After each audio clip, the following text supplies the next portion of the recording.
Are you a beginner learning JavaScript or working full-time with it?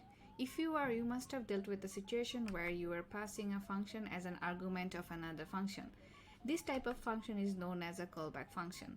Understanding callback is very important as you have to use it heavily in your JavaScript programming career.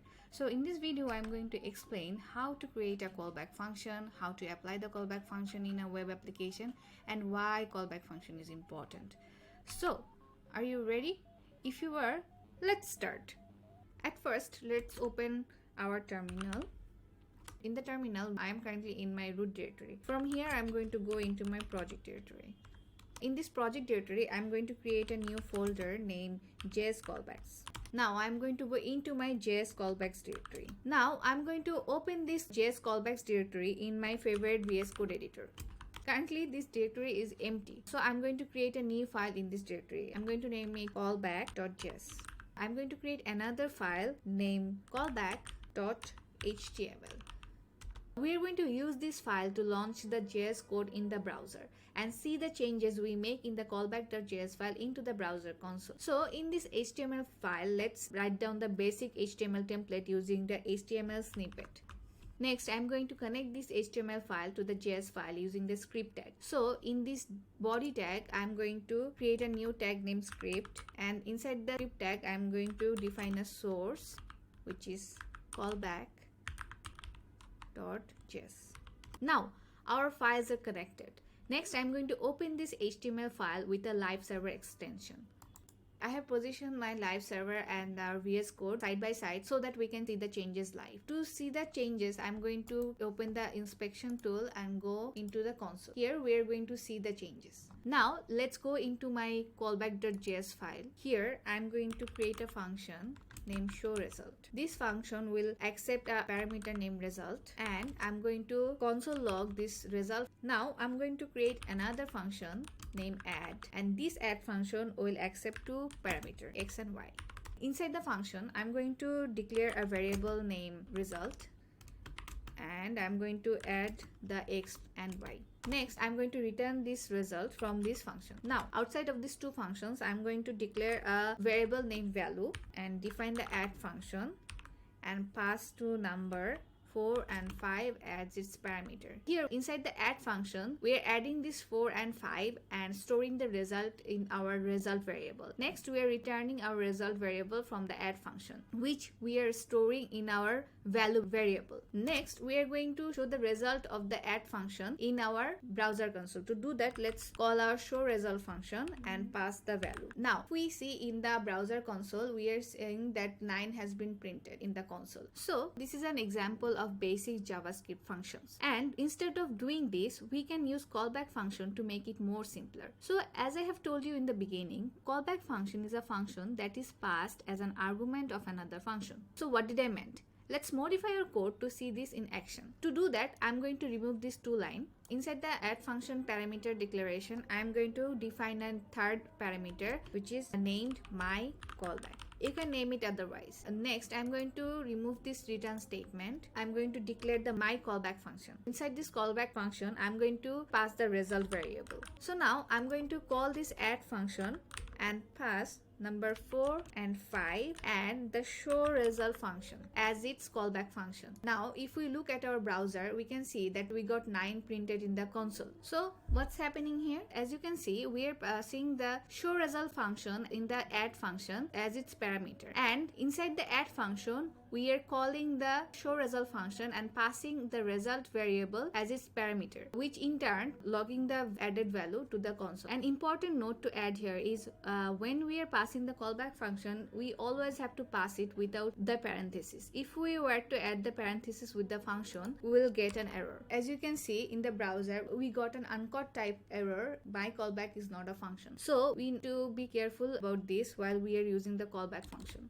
Now let's test our new gained knowledge on callbacks to a real life application. I have created a simple web application using HTML and CSS. In this web application, I have created a header called JavaScript Callbacks and a button. Currently, this button is not doing anything. So our target is when anyone click on this button, a GIF will be shown in this web application. And to do that, we are going to use the JavaScript callback function. So in our project, I have already created a main.js file, and I have already connected this main.js file in our HTML file. So back into our main.js file, let's define a variable named button. This button will contain a reference. Let's type document.getElement by ID.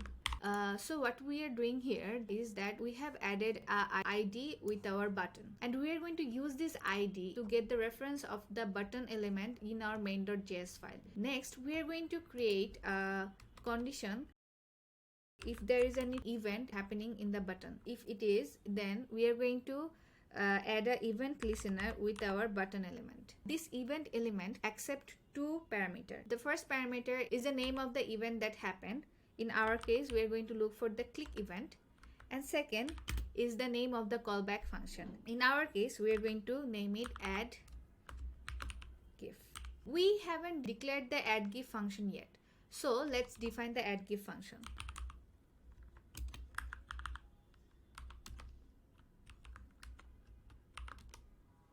Inside the function, let's declare another variable named GIF.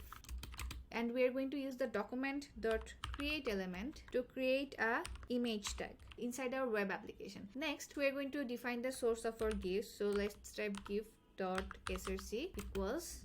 Next, we are going to define the size of this GIF. So let's type gif.style.width equals. Now we need to define where we are going to put this GIF element in our HTML tree. Let's define a new variable named card, and let's define document.getElement by ID. Here we are going to pass the ID of the position where we are going to pass the newly created GIF element. So let's go back into our main.html file, and here we have specified a section where we are going to show the GIF element, and its ID is GIF. So let's define the ID in our JavaScript file. There is a problem with our code. It's showing error. Oh, we need to enclose this 50% within inverted comma. Next, let's define card.innerHTML empty string. Then we're going to add the card.append child method to add the GIF in our web application. So yeah, let's check it out. Let's refresh our browser and click on this button. We got the GIF in our web application. So this is how we can use callback function in our real life application to do various cool stuff. If you notice, you will see that this callback example or the callback example that we have seen earlier is synchronous in nature because it is executing line by line. Where callback really shines are in asynchronous mechanism, where one function has to wait for another function. To understand this better, let's look at an example. So we are currently in the callback.js file where we are working earlier. Inside the callback.js file, we are going to modify our code. We're going to add a setTimeout method. SetTimeout is a JavaScript method that sets the timer to execute a function or a piece of code once the timer expires. So inside the setTimeout method, let's define an array function. Now let's move the console.log to the array function. Then let's pass 5000 as the second parameter of the setTimeout method. This 5000 represents milliseconds. Now let's add an console log inside the add function, which prints hello there. Now let's refresh our browser, and as you can see, hello there is logged first, and after waiting for 5 seconds, the result 9 is logged in. So this is an example of a callback function, and it is one of the fundamental mechanisms that allows JavaScript to act asynchronously. If you want to know more about how JavaScript acts asynchronously, check out this video in my channel. By now, I hope you have a better understanding of callbacks and how it behaves as synchronously and asynchronously. If you have any questions, let me know in the comment. Thank you so much for watching this video. See you in the next one.